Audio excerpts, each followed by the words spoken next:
sounds. So, let's get started and get you some tingles. So, the first book is about creativity, and it's short, and I think I'll read a little bit of it to you guys.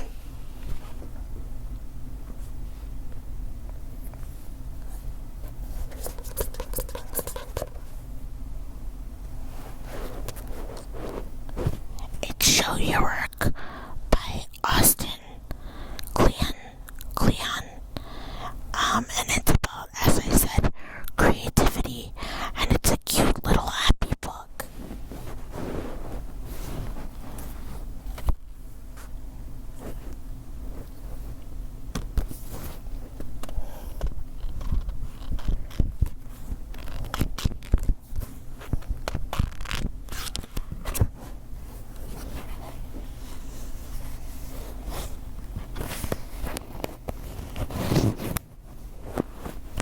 It says the world is waiting. In his New York Times bestseller,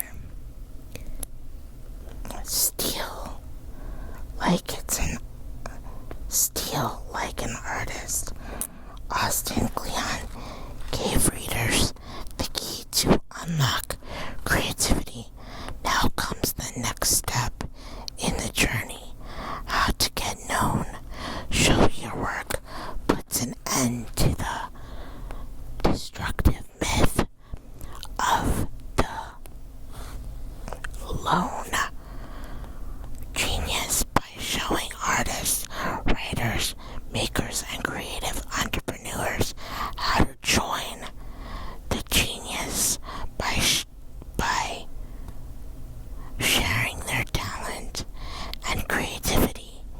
It's about getting found by being findable, by using your network instead of wasting time networking.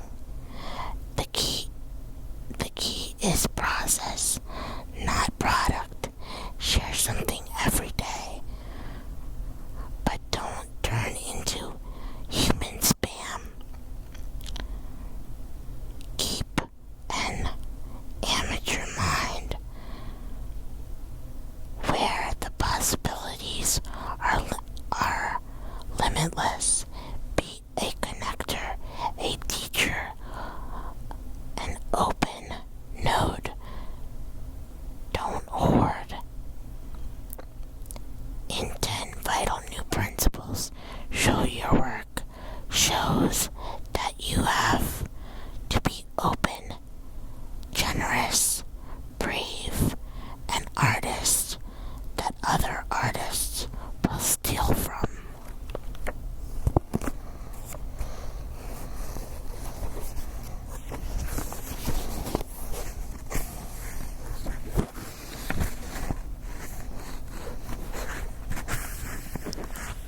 Chapter 1: A New Way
being a student and getting your first gig based on a school project you posted online.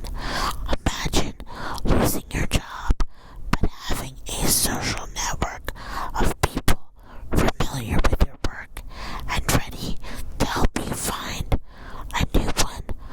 Imagine turning a side project or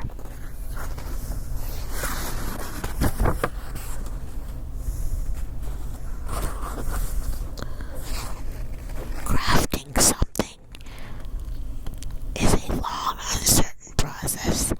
A maker should show her work, a hobby, into your profession because you had a following that could support you.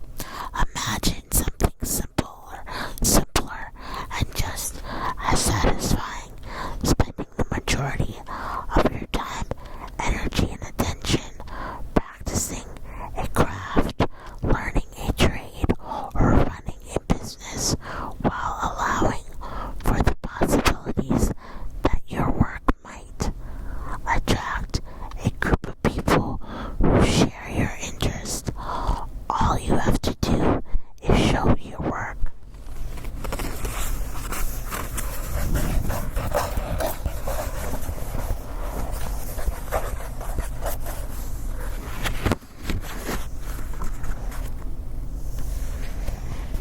You don't have to be a genius. You don't have to be a genius.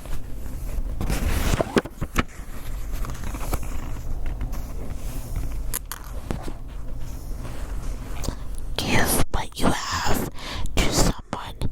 It may be better than you think. There's a lot of destructive myths about creativity.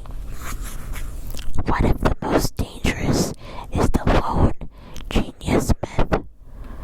An individual with superhuman talents appears out of nowhere. At certain points in history, free of influences or credence, with a direct connection to God, the muse. When inspiration comes, it strikes like a lightning bolt.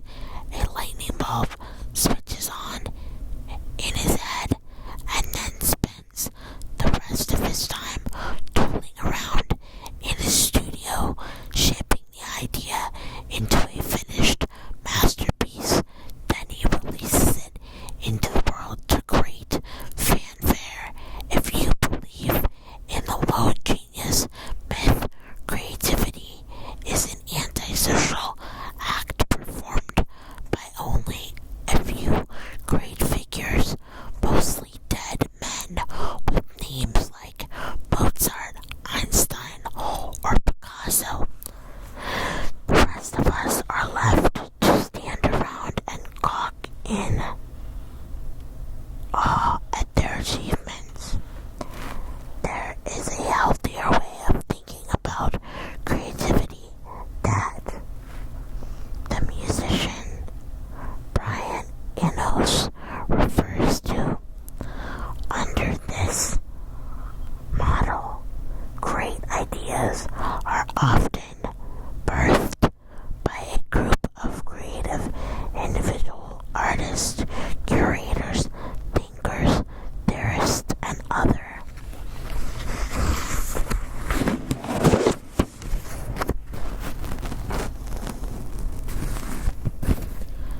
These markers who make up an ecology of talent. If you look back closely at history, many of the people who are thought of as lone geniuses were actually part of a whole scene of people who were supporting each other, looking at each other's work, copying from each other, stealing ideas, and contributing ideas. This doesn't take away from the achievements of those great individuals. It just acknowledges that good work isn't created in a vacuum, and creativity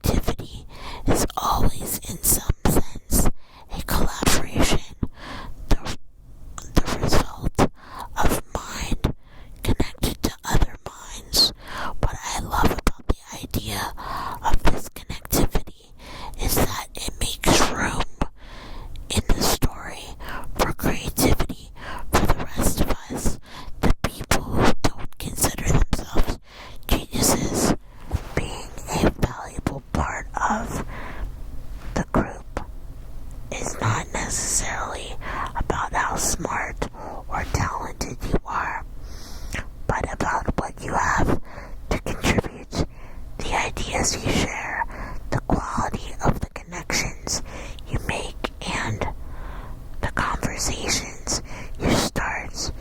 If we forget about the genius and think more about how we can nurture and contribute to this as a group.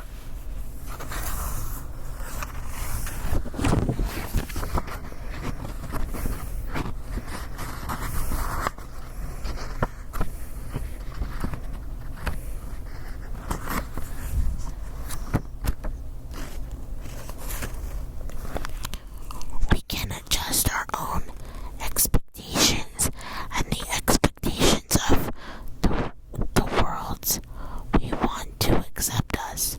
We can stop asking what others can do for us and start asking what we can do for others.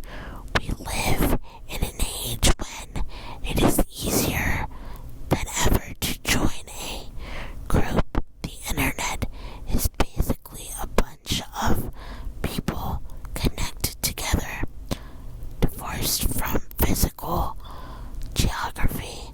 Blogs, social media sites, email groups, discussion boards, forums, they are all the same thing. Virtual scenes where people go to hang out and talk about things they care about. There's no bouncer or no gatekeeper, no barrier to entering these scenes. You don't have to be rich. You don't have to be famous. You don't have to have a fancy resume or a degree from an expensive school. Online, everyone, the artist, the curator, the master, the apprentice, the expert, the amateur, has the ability to contribute something.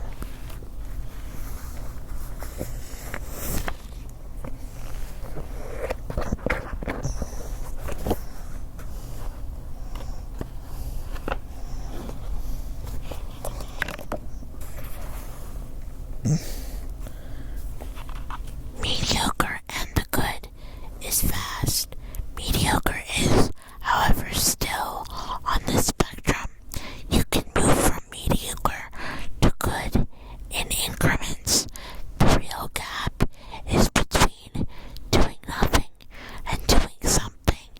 Amateurs know that contributing something is better than contributing nothing.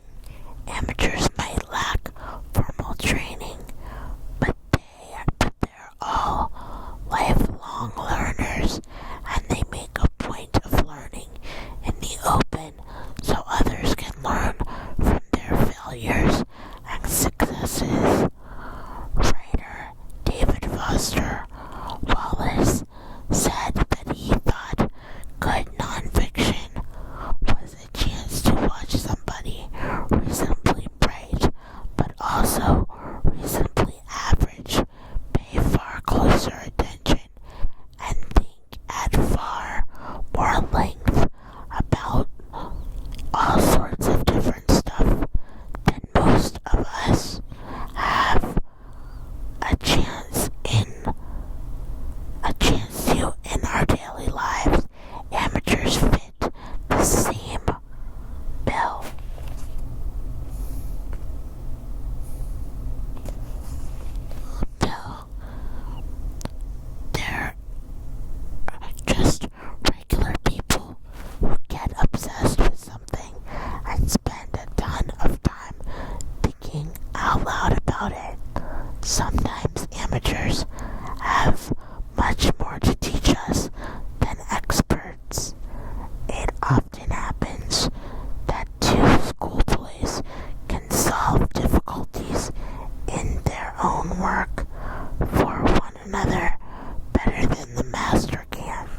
feels like his songwriting is getting too comfortable or stale, he'll pick up an instrument he doesn't know how to play and try to write with it. This is yet another trait of amateurs. They'll use whatever tools they can get their hands on to try and get their ideas into the world. I'm an artist.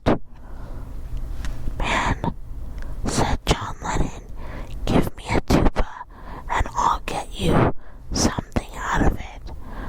The best way to get started on the path to sharing your work is to think about what you want to learn and make a commitment to learning it in front of others from a group point of view. Pay attention to what others are sharing and then embark on sharing as well. Be on the lookout for voids that can fill your own efforts. No amateur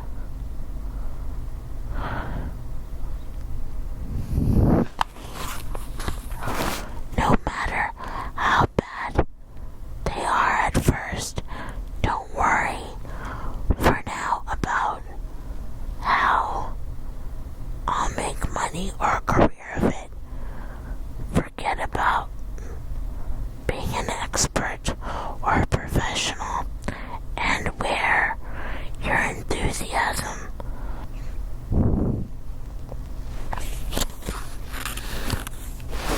Your heart on your sleeve. Share what you love, and people who love the same thing will find you.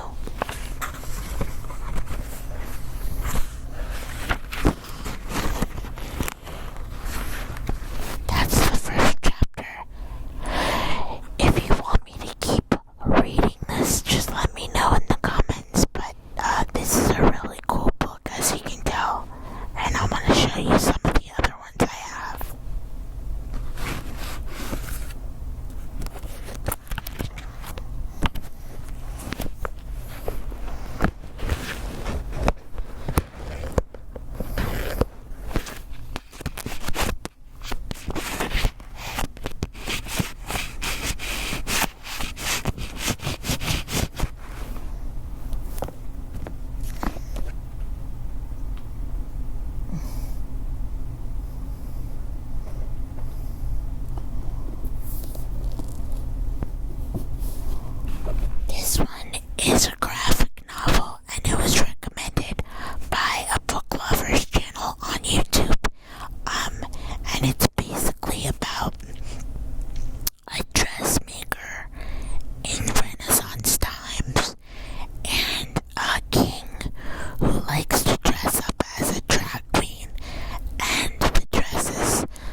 this is one you're interested in, let me know and I'll read some.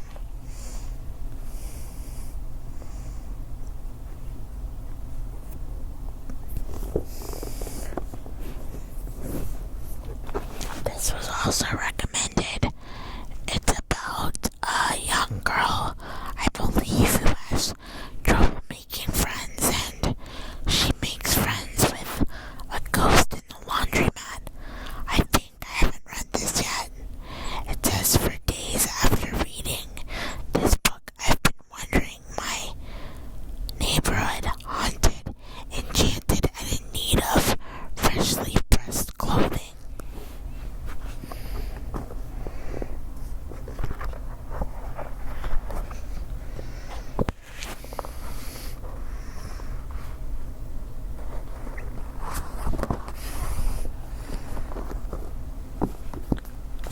I will also give you a review of the books once I read them.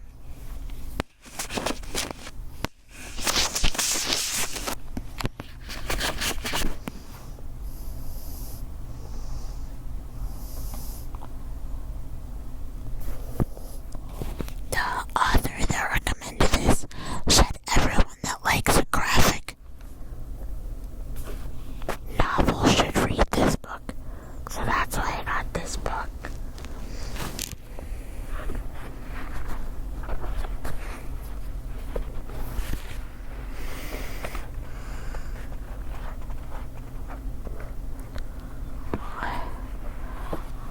I like that it's in black and white like an old comic strip.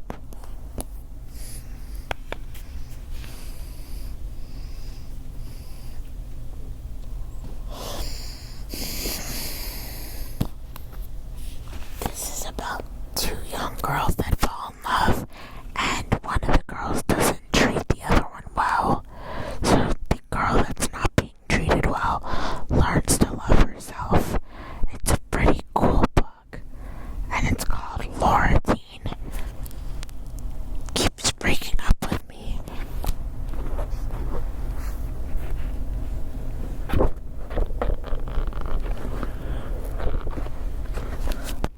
I've read half of this, and I love it. I love the artwork too.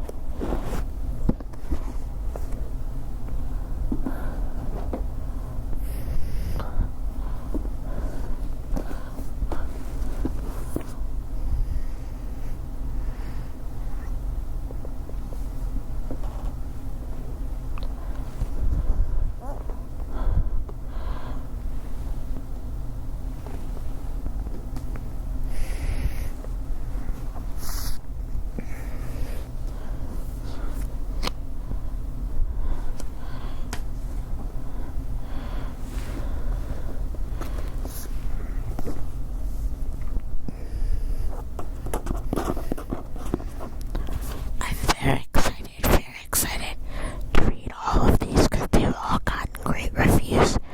And again, if you want me to do a review for each one, let me know.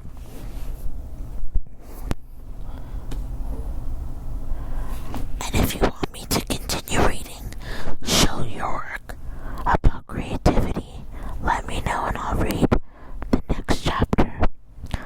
I could also do it in audible whispers if you like, so let me know. I love you guys. I hope you got tingles. I have a lot of new videos planned, and I will see you soon.